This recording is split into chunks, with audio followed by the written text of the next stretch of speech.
Yo, yo, yo, yo, yo, yo. Hey guys, welcome back to another awesome edition of the Best Practices Show podcast. Our jam around here, I say it all the time, is to bring you great information from great speakers, great thinkers, great coaches everywhere. So keep tuning in and we'll keep bringing it. And today we're going to be talking about creating a 6-star patient experience in your practice. Not a 5-star, but a 6-star. And if you use this correctly, we're going to give you the framework that you can truly become different in dentistry. You can retain patients, you can stand out from the competition, you can improve your operational efficiency, and ultimately you'll see your team morale improve. And we do that with an amazing coach here.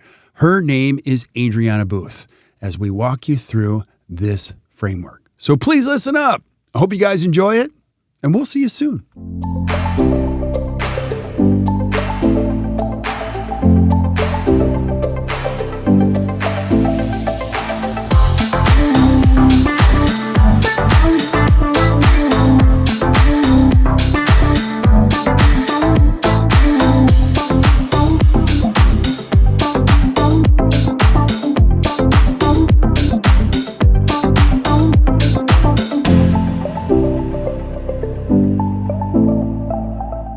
Hey guys, welcome back to the Best Practices Show podcast. The jam around here, this show is all about one thing. It's about bringing you great information from brilliant people in dentistry and outside of dentistry to help you create a better practice and a better life. And today we're going to be talking about how you can create not a 5-star patient experience, but we're going to be talking about creating a 6-star patient experience in your practice, which will be crazy important to your future.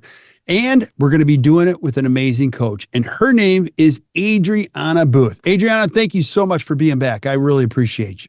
Hey, thanks for having me. Super excited to go through this today. Yeah. And we get to do this all the time. If you guys aren't familiar with what we do, and you haven't been really listening to all the details, the reason we do this is we're practice coaches. So we take practices that aren't really broken. A lot of them are actually really excellent practices, but they hit a ceiling. And that ceiling is just tough for them to navigate. And so we help those practices break the ceiling and become better and get the teams organized. And Adriana is one of those people who makes that magic happen. So thank you for being on. You're going to share some experience behind the 6-star patient experience, but let's talk about the why. Why is this subject important to us and our listeners today? So as we are rolling into the fall season, we will not talk about anything pumpkin spice, I promise, for those of you out there who are already dreading it. It's almost over.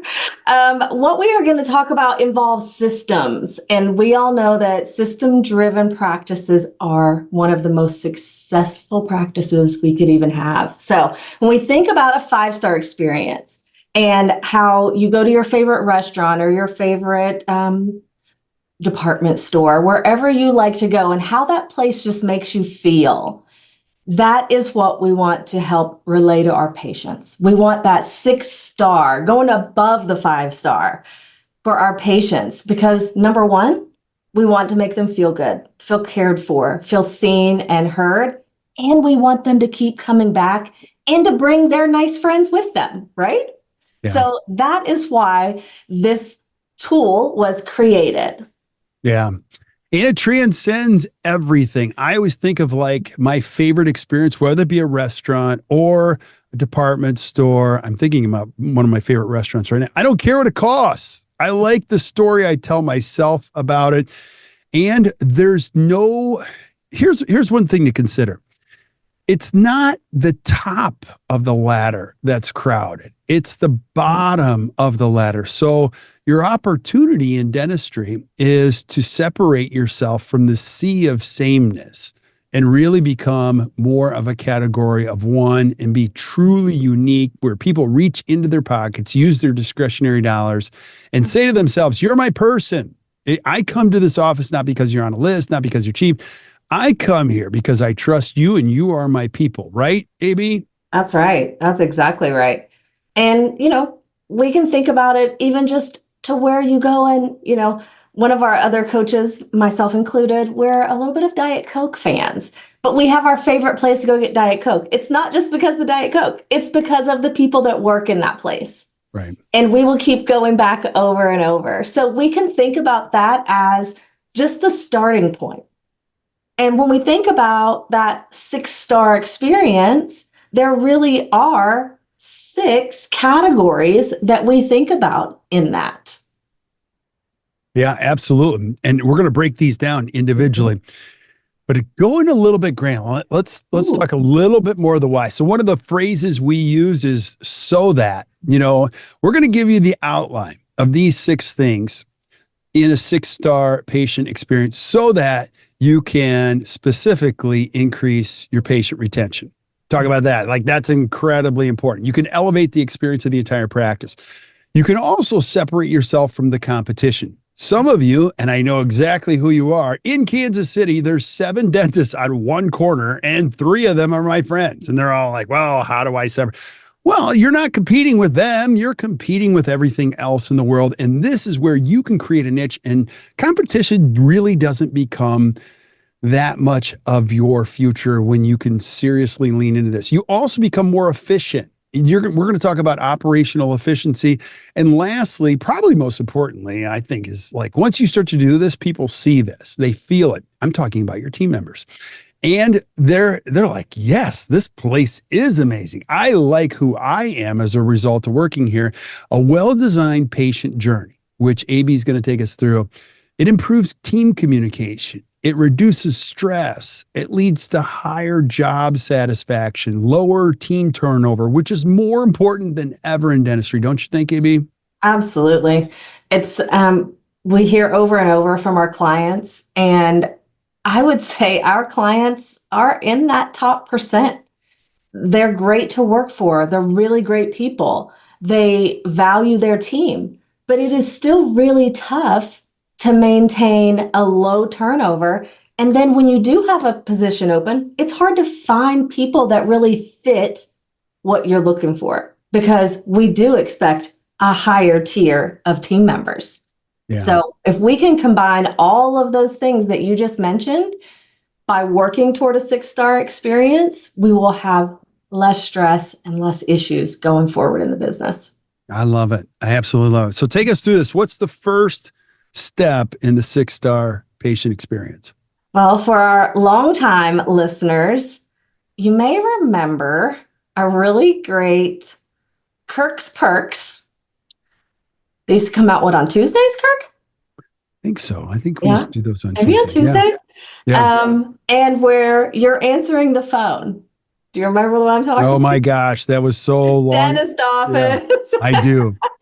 It was really I've had so many clients talk about that. But the point is, it was also a very funny way to ingrain that in my head as well, is what matters. It's first impressions, that initial phone call. Our patient experience starts with their first impression of our practice, the person that answers the phone.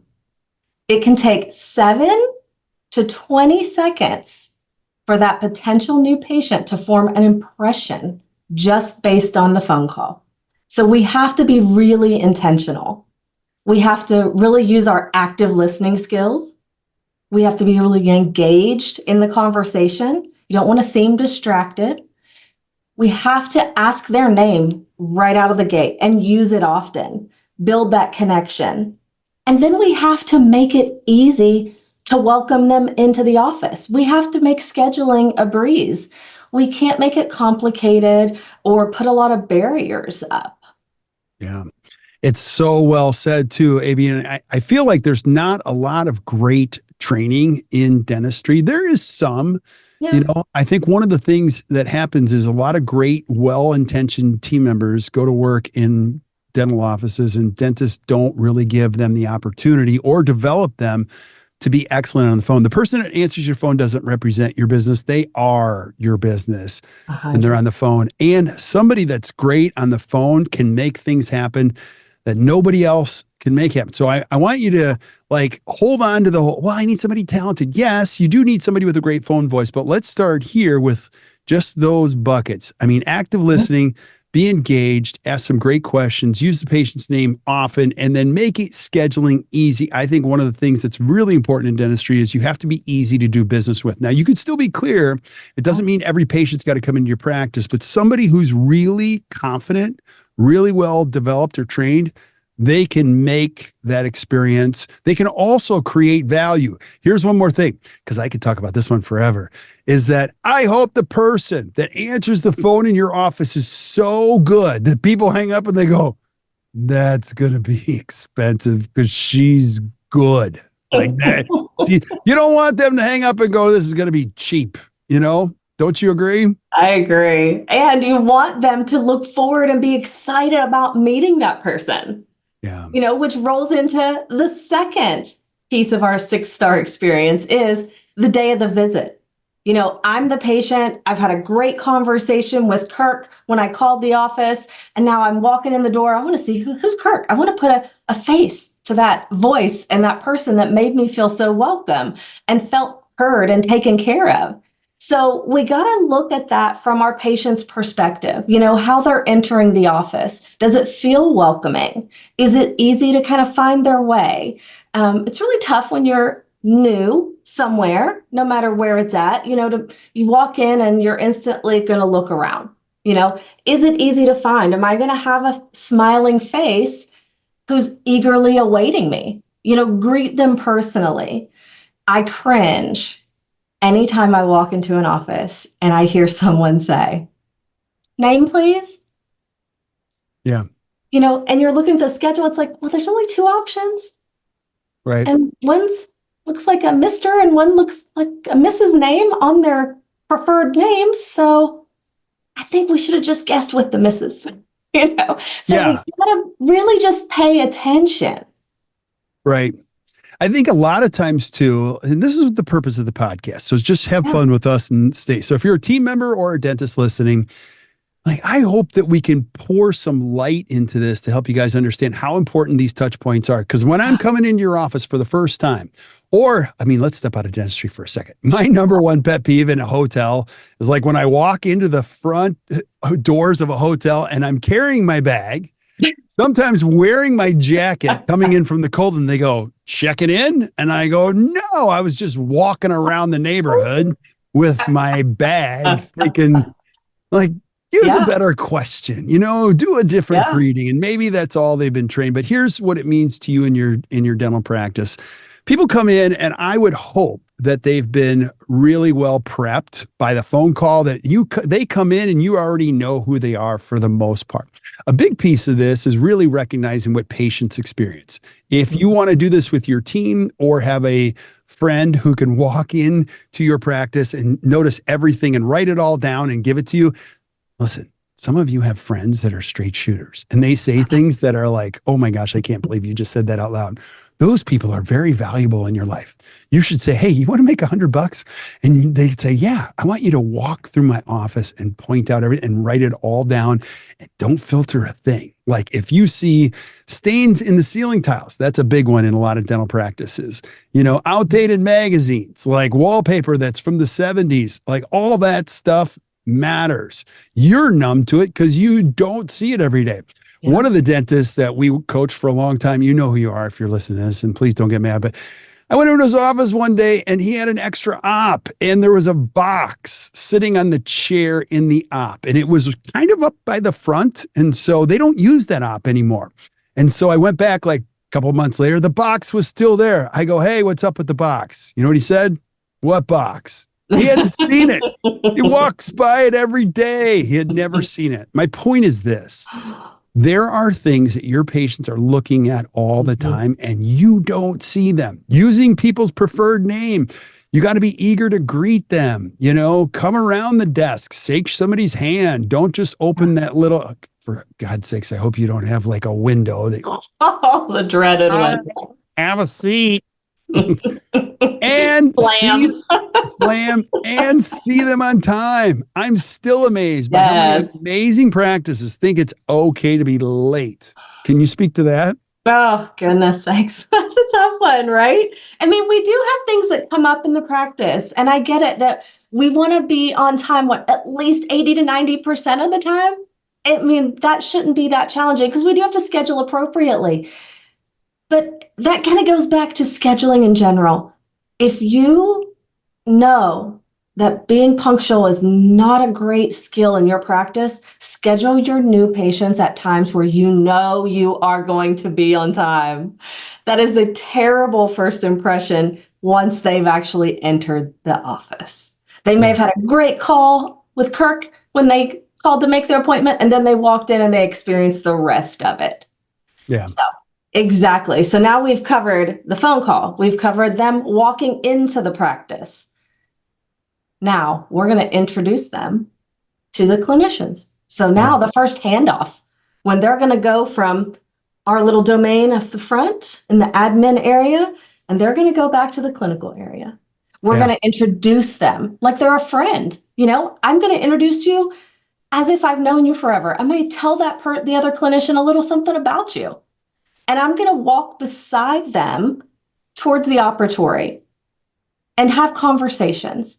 And I'm the team member, the clinician who's going to take them on back into their op. They're just going to pick right up where I left off and continue the conversation and continue that really warm introduction.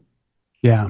Yeah, absolutely. I can't say enough about this. And again, this is the third step. So again, step 1 is the initial phone call. Step 2 is the day of the visit when they walk in. And step 3 is the first handoff. We like to refer to that sometimes called the elegant handoff. And most offices don't practice this. They don't practice what to do, how to do it, and do it elegantly. They assume everyone's just doing it at a very high level. And what you can do by practicing it or rehearsing it is that everybody starts to understand the why.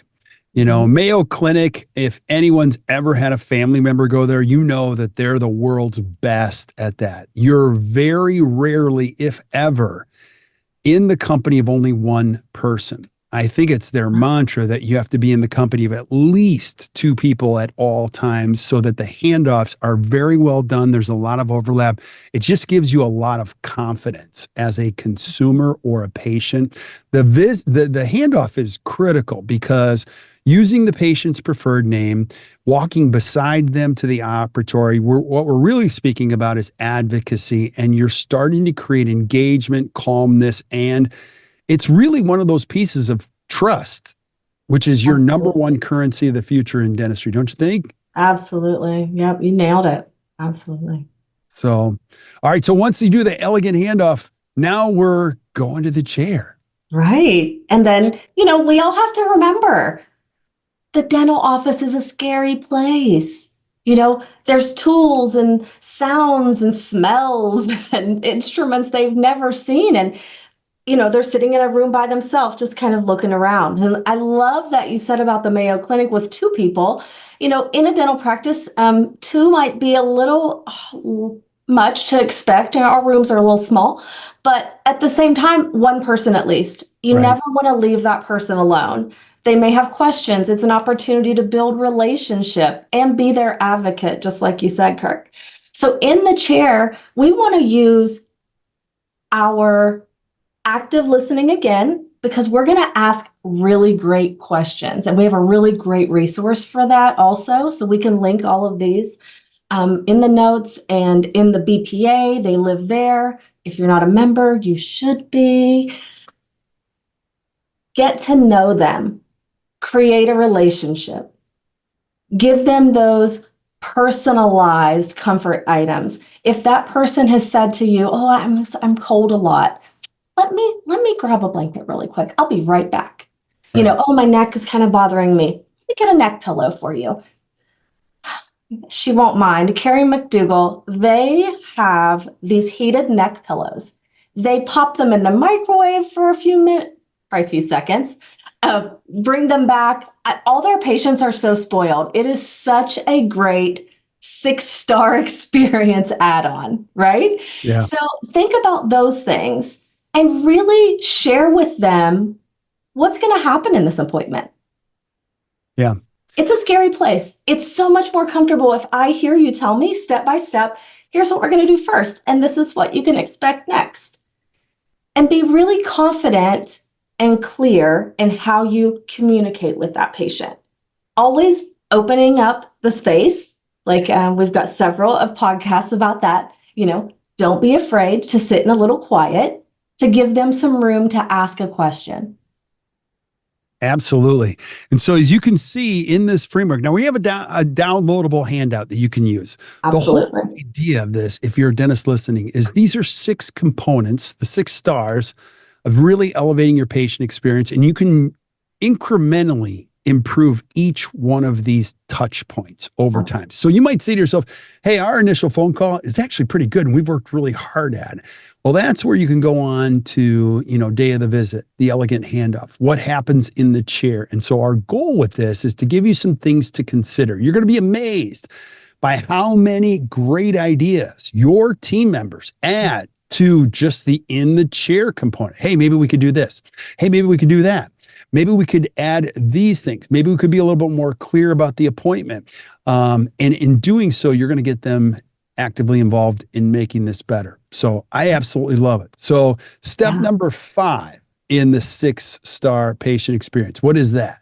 Yeah, so that's when the patient is now leaving our clinical area, heading back up to our admin area where they're going to see the faces again that they met when they first walked in. But like we talked about earlier with the elegant handoff, this is also another opportunity for a really elegant handoff. What are the things that me as a clinician really needs to make sure I'm checking the boxes on to set my admin team members up for success, to set my patient up for success, my doctor up for success? So we need to think about those critical steps that have to happen before the patient leaves my operatory. We also want to review, asking, tell me what you heard today. Right.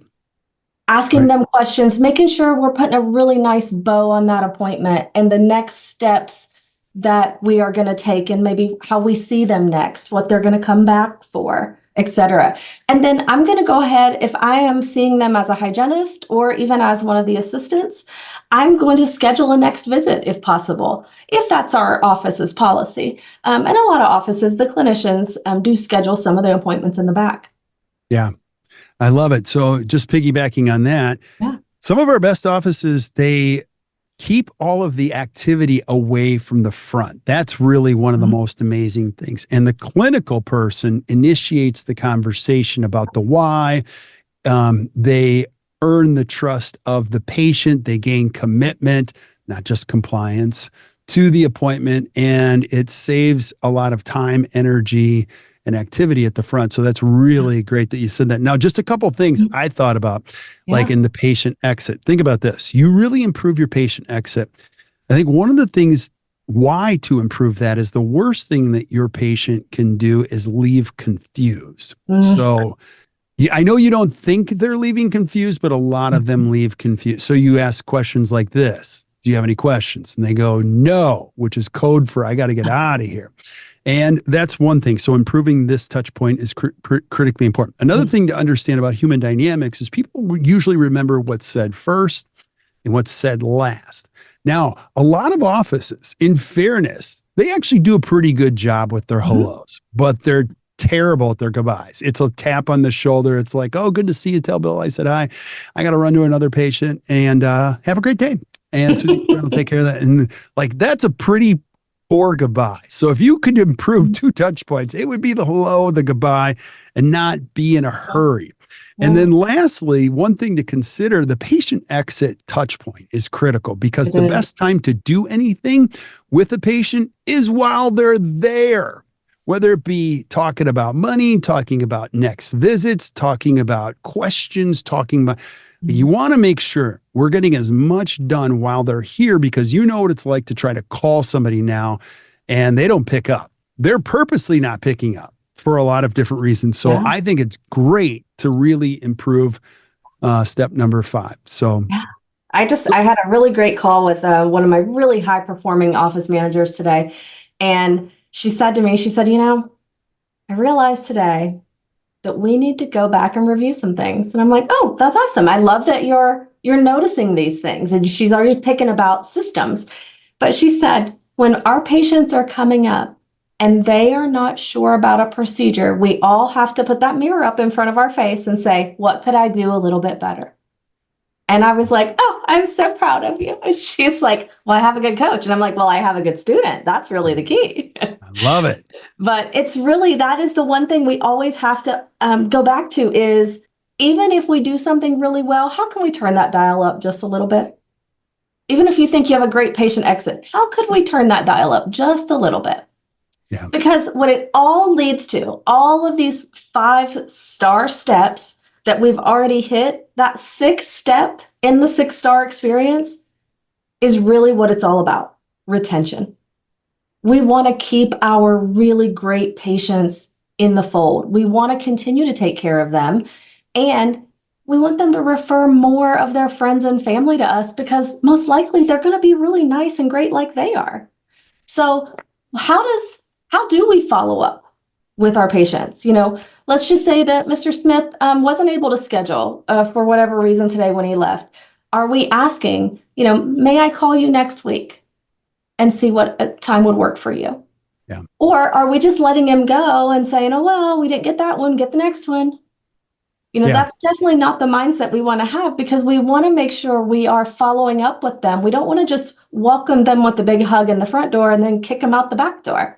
We want to make sure we continue that high level experience for our patient.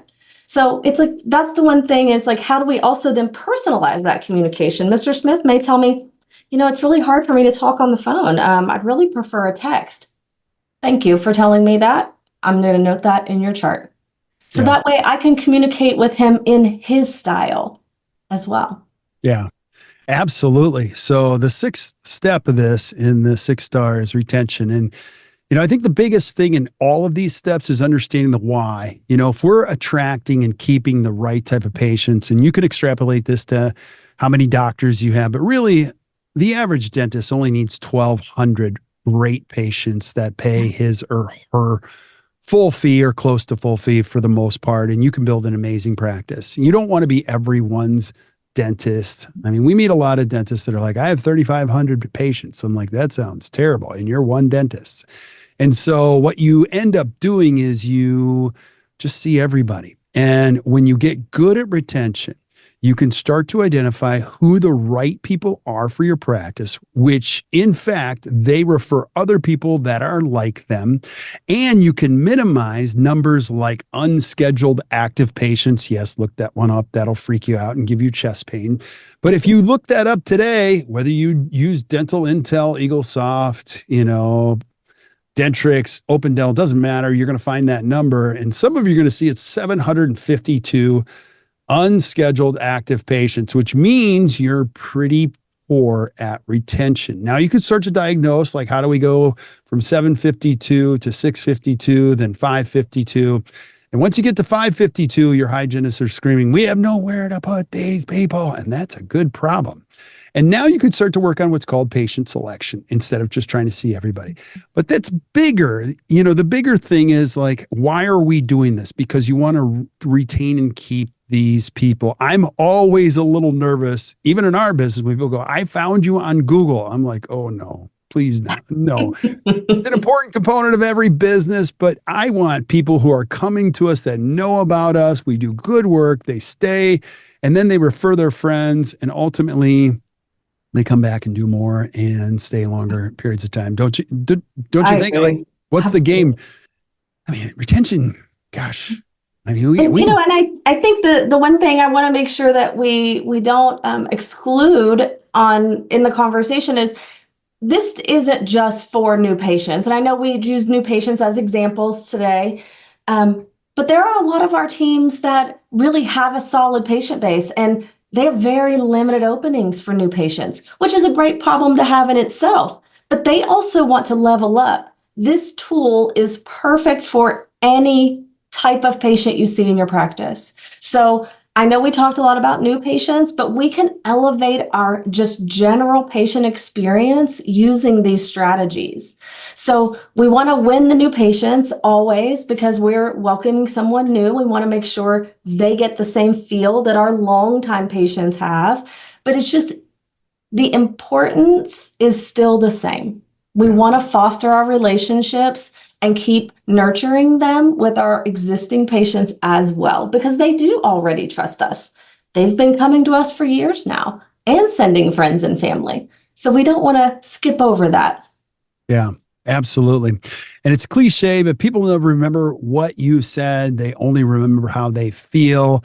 And it's easy to say that, harder to foster that experience. And by having this framework, and I'm just going to encourage you guys, we're going to put the download in the show notes. You can download it. It's called the 6-Star Patient Experience. You can give it to your team. You might be thinking, well, my team meetings aren't that great. Well, let's turn that around.